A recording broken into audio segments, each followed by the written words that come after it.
To those watching on YouTube, I do feel a little bit bad that the first couple of speedrun games, they were lackluster. So I listened through the videos and they were not my best speedrun videos. I know nobody holds that against me because I can't control how our opponents play. But I just wanted to mention that I think we're going to have some great games in the speedrun. It just takes a little bit of time until we reach a level where the games get competitive enough. So I apologize if the games thus far have been a little bit one-sided. It's just part of ascending the lower levels, and hopefully it's been tolerable. Okay, on we go to the next game. Let's roll the cameras. Here we go. And I'm going to actually grab a notebook. We are black. And D4. D4. Okay. My official recommendation with black is indeed the King's Indian. I would not be able to sleep peacefully at night if I didn't recommend the King's Indian as my sort of main legacy. Bishop G5, Trompowsky. This is the Trompowsky named after Brazilian, I think he was an international master, Octavio Trompowsky. And as most of you should know, there's a couple of moves in this position that black can play. There's a misconception that knight e4 is the only feasible move. That's totally untrue. Black actually has many ways to equalize. There's e6. Even g6 is quite reasonable. d5 is a good move that's underrated. Even c5 can be played. But the move that I have always played is, in fact, knight to e4. This is the principled line. And this is the line that you should play if you really want to take it to your opponents. And after the game, I'll give you a brief overview of some of the other lines. Okay, knight e4. And of course, at a lower level, a move like this is very likely to cause immediate consternation. h4. Now, full disclosure, I am not, too familiar with the current theoretical recommendation. h4 is, I think, called the Hodgson variation. It's an incredibly double-edged move. And if you're sort of new to chess and you're watching this, you might feel very disoriented right now. Like, what's going on? I'm making the same move with two pieces. White's responding by pushing a corner pawn. The idea of h4 is actually very easy to understand. It's not a mysterious move. Well, first of all, white's defending the bishop, right? And the thing is, if black takes the bishop on g5, white recaptures with the h-pawn. And what has been the effect of that trade? Well, let's think about it. Visualize the position in your mind. Well, as a result of h takes g5, two things happen, both of which favor white. The first is that the h file has opened up. And white stands to benefit from that because black is the one with the pawn on h7, which of course restricts the rook. But accompanying that is the fact that the g5 pawn is deep freezing black's kingside pawns. We talked about the deep freeze in my endgame videos. That's a situation where one pawn is restricting a whole set of pawns on a side of the board. And you can conceptualize this in the same way. That pawn on g5 is making it very hard for black to eradicate the weakness of the h7 pawn. Because after knight g5, hg5, if black were to ever play h6, then white could take on h6. And if black recaptures, then black's entire kingside has been seriously damaged. So as far as I know, knight takes bishop is not the best move here. Black has a bunch of stuff that they can do. And I think that we're actually going to play it in a very simple way. The move that I know cannot be bad is just d5. Just play d7, d5, occupy the center with a pawn, and toss the ball right back into white's court. Of course, the drawback of the move h4, apart from the fact that it doesn't develop a piece, is that it commits white to a life of uncertainty with respect to their king. Right? White is now unlikely to be able to castle kingside because the kingside has been seriously damaged.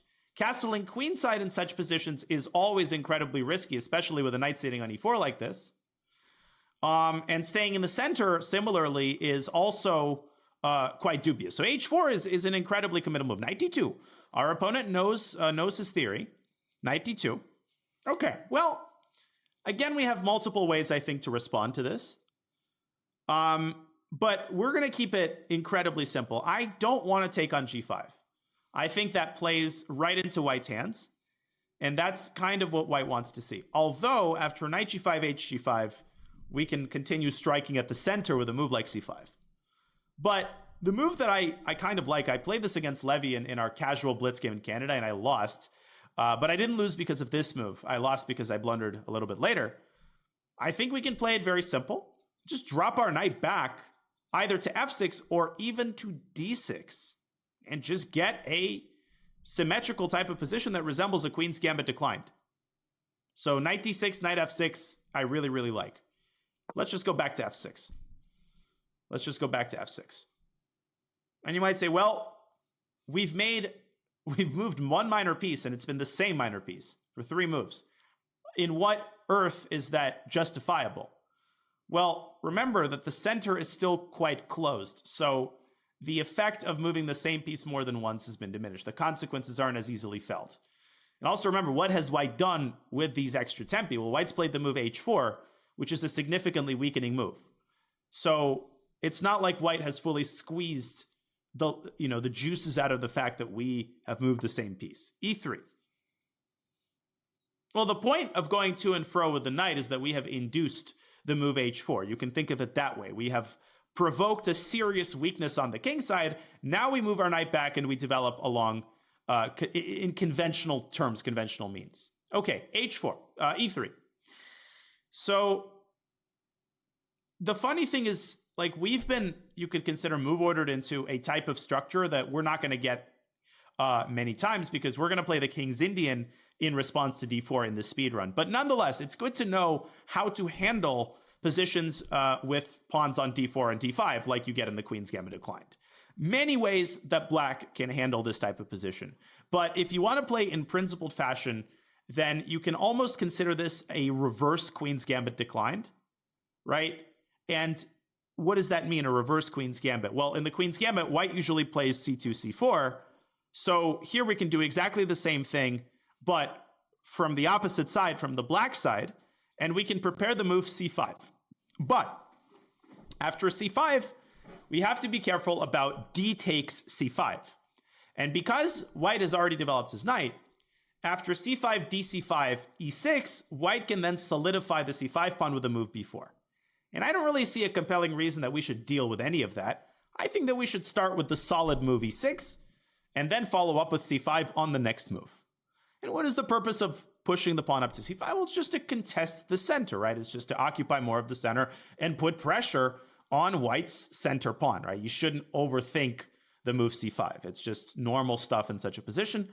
Are we worried about blocking in our bishop? Yes, that is a drawback of the move e6.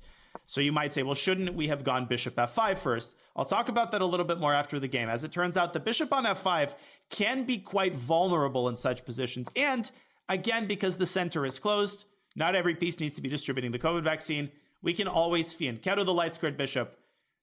You know, the fact that it's temporarily blocked by one of our pawns is really not an issue. Knight e2. Let's go c5. Let's go c5. We can also at some point throw in the move h6 to force this bishop to commit. But there's no immediate compelling rush to do it. This pin is not dangerous. Remember that an easy way to determine whether a pin is dangerous is to detect first and foremost whether the pinned piece is protected by a pawn. And if it is, the pin is likely to be innocuous, as it is here. Okay, so we're playing c5. Hopefully our moves thus far are making sense. It bothers me a little bit that the game has proceeded along rather unconventional means. So it could be a little bit hard to understand some of my moves, but just bear with me and I'll talk more after the game. D takes c5. Okay, well, obviously we should take back with the bishop, which is precisely why we started with e6 in the first place. And our opponent has arranged his or her knights rather strangely on e2 and d2. Of course, this is a rather passive way of developing, but a3 is a good move. Probably white is preparing b4. Okay, so a lot of people here would have the automatic reaction of playing a5. But remember that not every idea should always be prevented, right? b4 is not a threat. It's just our opponent's idea. And there is nothing wrong with the move a5. You can prevent b4. That's a decent idea. But you should ask yourself, is b4 all that dangerous, right? What is the effect that b4 have on the position? Well, it chases our bishop away from c5, but our bishop is more than happy to be chased away from c5. It can drop back to e7, eliminating the pin on the knight. e7 is a perfectly nice solid square for the bishop, and Let's play knight c6 and develop our knight.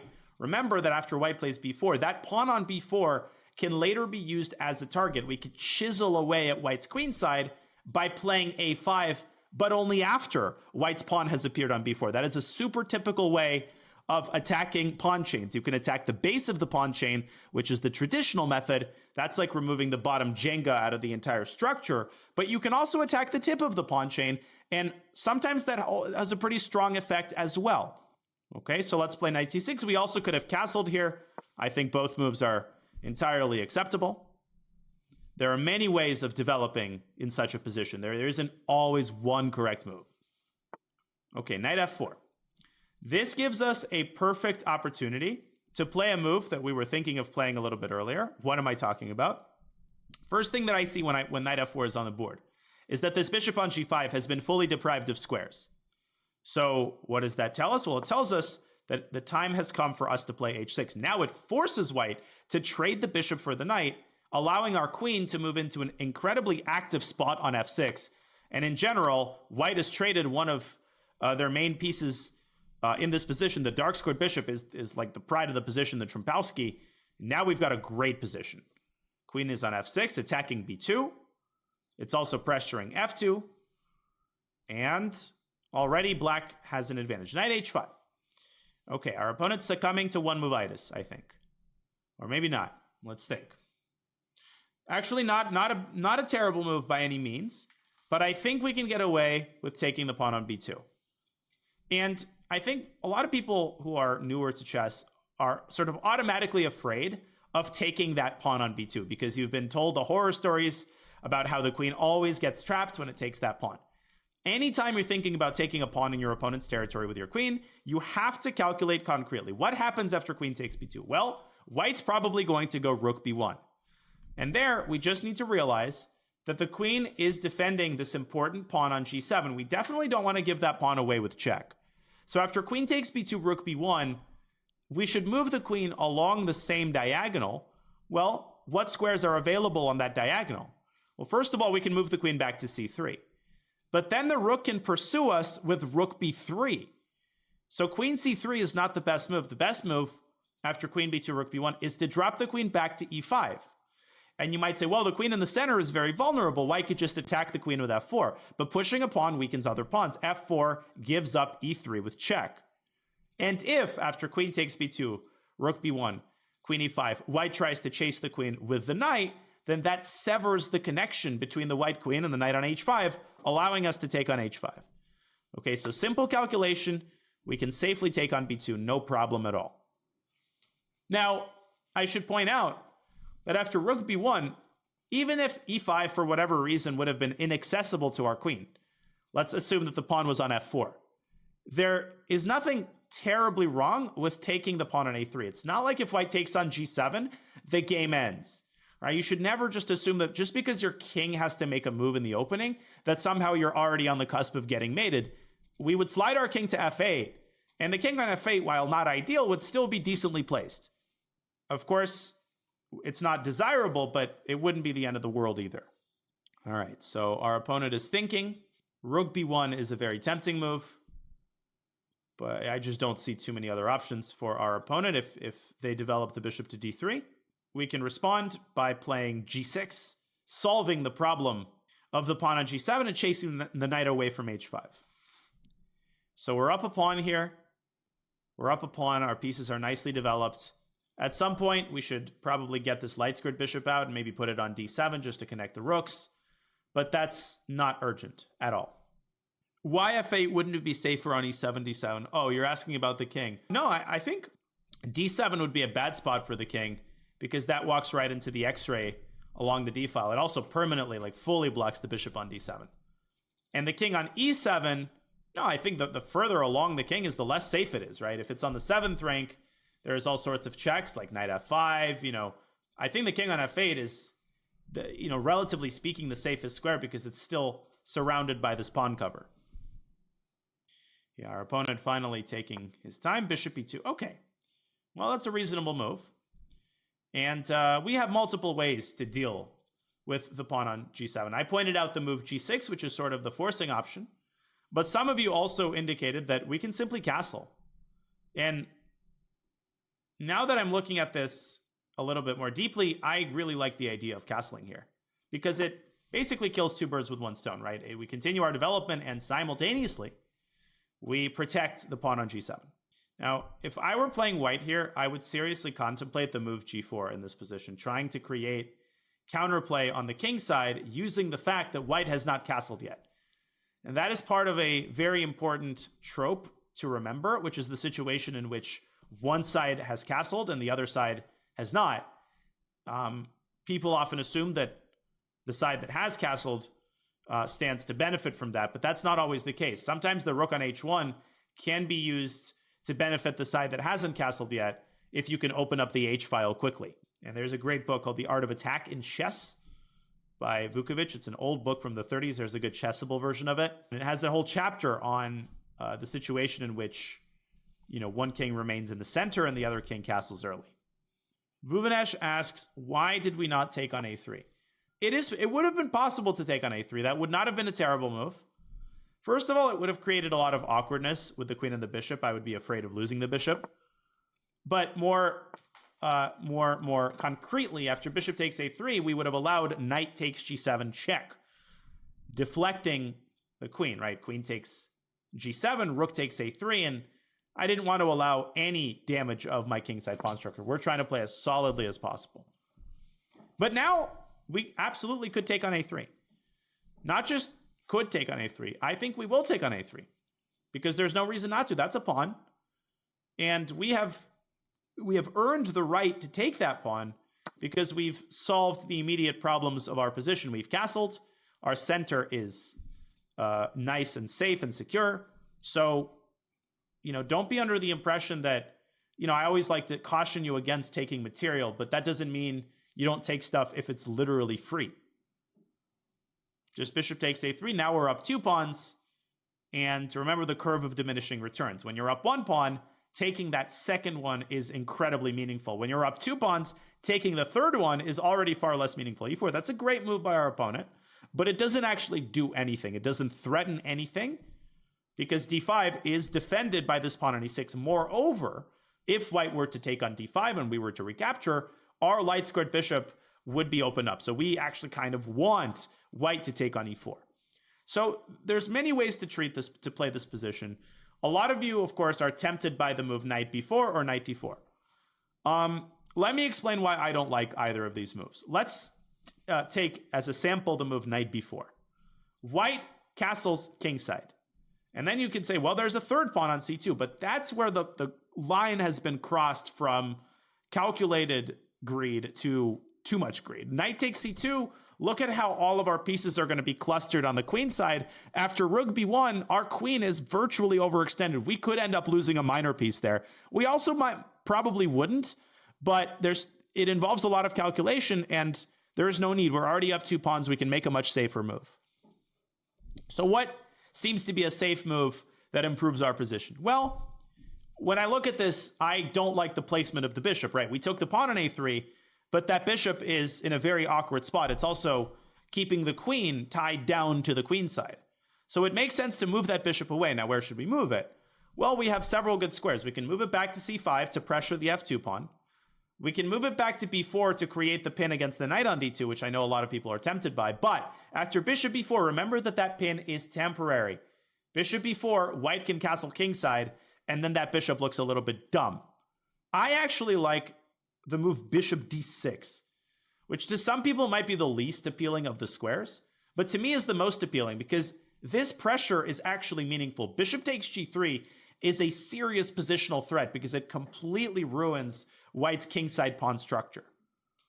So my 2 preferred moves would have been bishop c5 or bishop d6. I think both of them are perfectly sufficient and probably about equivalent, but I like bishop d6. Rook b1, okay.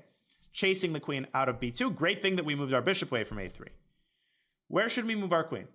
Well, again, we should try to find a square that is both active, but also out of the way of the other pieces. What square comes to mind? Well, queen c3 is possible, but the reason I wouldn't want to play queen c3 is probably because white has the move rook b3, chasing the queen away again.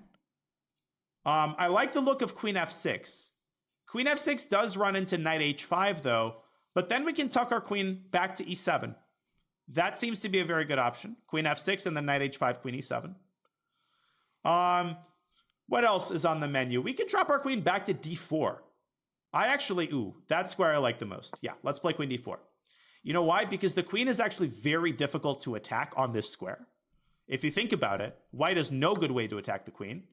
If the knight moves away from d2, that opens up the possibility of a queen trade. Okay, ed, we obviously play ed. But the second reason I really like this move is that it prevents castles. That blunders a knight. It prevents castles, and our opponent immediately resigns, because if white would have castled here, then bishop takes g3, wins the piece because of the pin on the f2 pawn. Again, we see the sort of same type of narrative in all of these games, which is that when we put a lot of pressure in the opening and early middle game, people often just sort of collapse. But white's position was, of course, already losing. All right, another relatively straightforward game. This one, a little bit more meat on the bone. Let's take a quick look. So I won't, at this point in the speedrun, delve too deeply into the theory, even though that is the emphasis of this speedrun, but instead I'm going to focus on general concepts. So in this position, as I said, there are many good moves.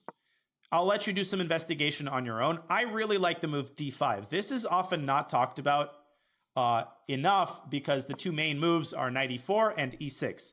But d5 is a really, really good move. And then usually white takes on f6 because that's the whole point of bishop g5.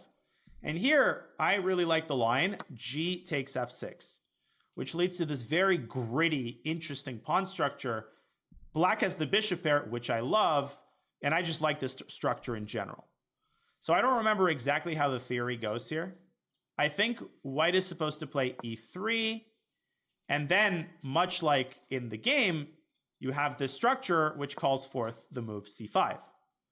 And if white takes on c5, then black is in no immediate hurry to win this pawn back. I think the main line is, well, we try to win the pawn back with e6, and I don't think white is supposed to cling to the pawn with b4.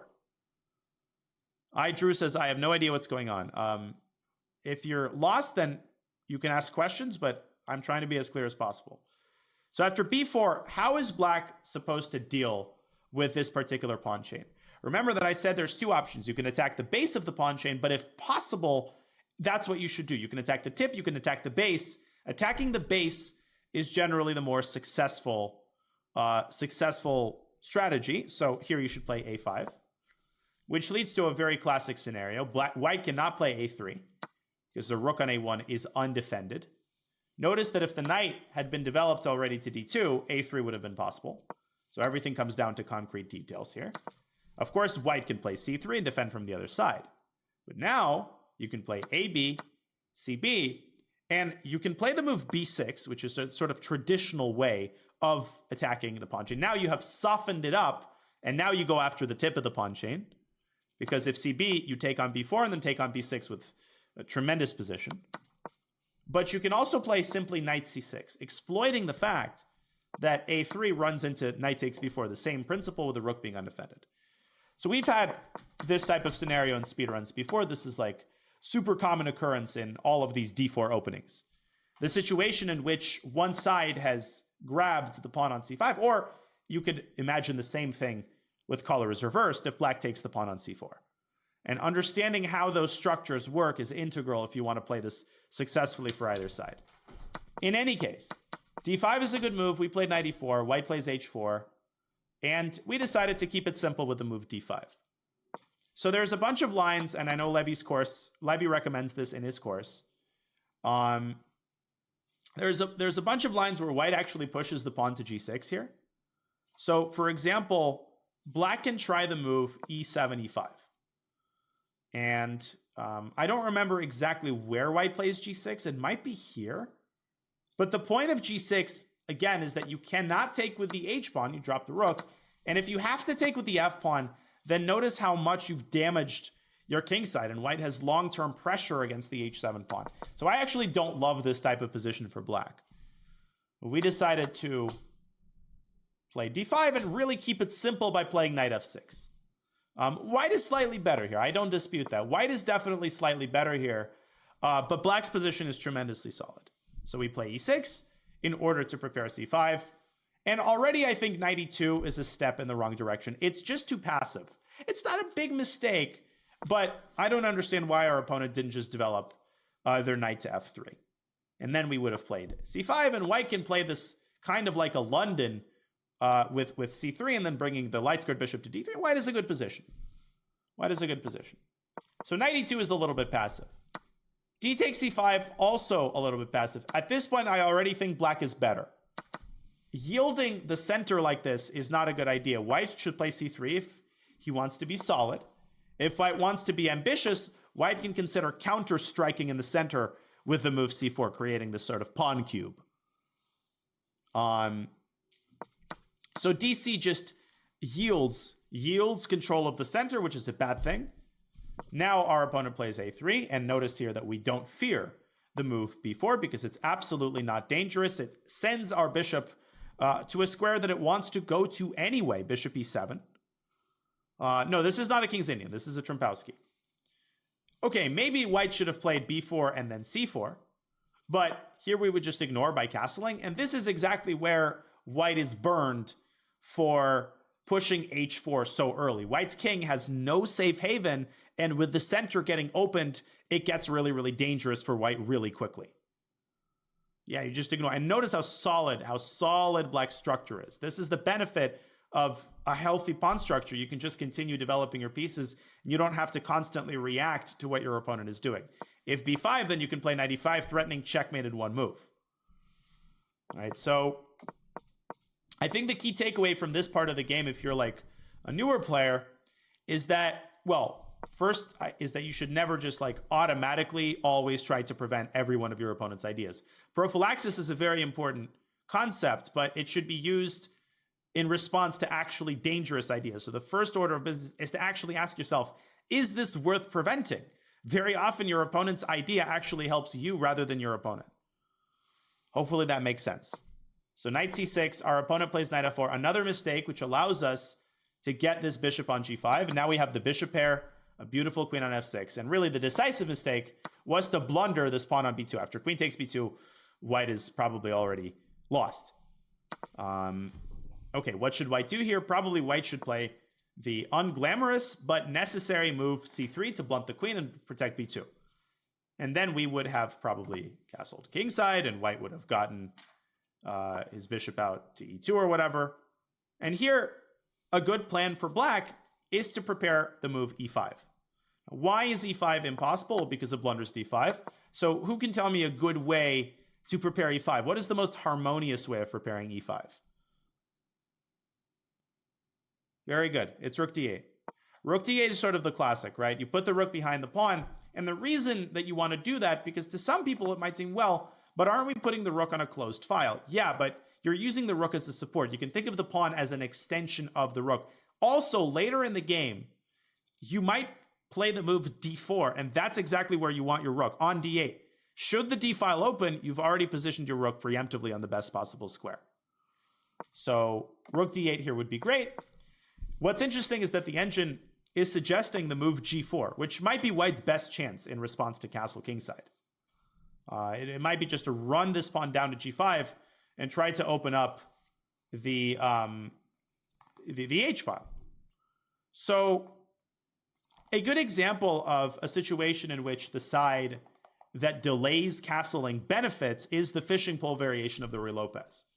Right? In the fishing pole variation, which of the exchange Ruy-Lopez, black plays this move, bishop g4, and responds to h3 with h5. And this will be kind of mind-boggling if this is the first time that you see this line. Chances are most of you have seen this before, even if you don't play the Ruy-Lopez.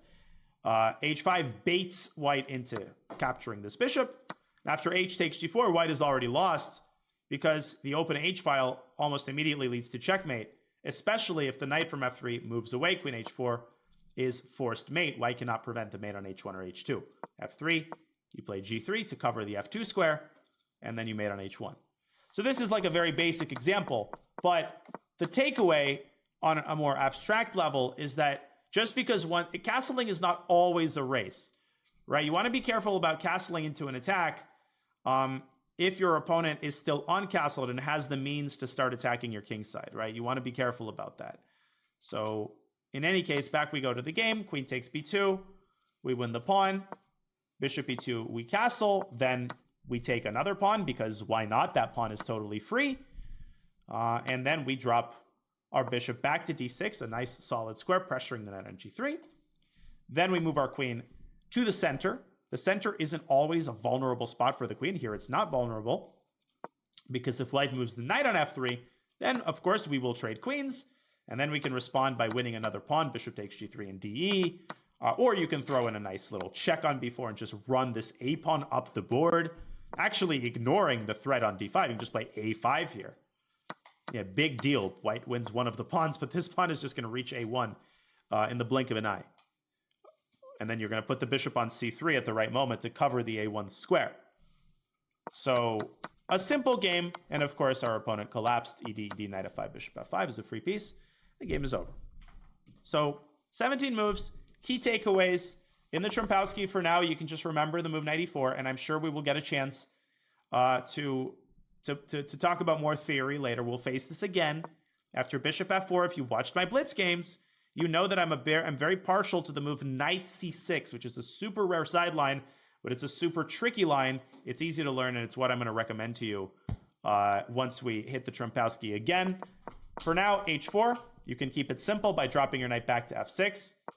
Then in positions, symmetrical queen pawn positions, you often want to push the c pawn rather than the e pawn to contest the center. If bishop h4, then the move is actually g5, continuing to chase the bishop. And if the bishop drops back to g3, after h5, black is already better because there's this massive threat of trapping the bishop with h4. This is an idea worth remembering. Now you might say, well, big deal. What's the big deal? White just goes h3. But the moment white pushes the h pawn, now you take on g3, forcing this disgusting move, and white's entire king side has been ruined. Very typical idea across many different types of openings. One example that comes to mind in the Jabava London, there is a line where white plays e3, e6, knight f3, bishop d6, knight e5. And if black plays a nonchalant move, such as whatever, a6, then after g4, black is already in trouble. Same concept, bishop g6, h4. And you're like, am I really going to lose the bishop here? Well, there's no way to defend against h5 other than pushing your own h-pawn. And if you do that, then white can take on g6, ruining your entire king side and creating weaknesses, right? So just remember this idea anytime you have a bishop on f5 or f4. But again, we will discuss the theory in more granular detail in a couple hundred points the next time we face the Trompowsky. All right, another simple game, but hopefully you enjoyed it. Thanks again, everybody, for the support. Thanks for the support on YouTube. We're close to 300K subs, so each sub counts. Thanks for hanging out. See you tomorrow.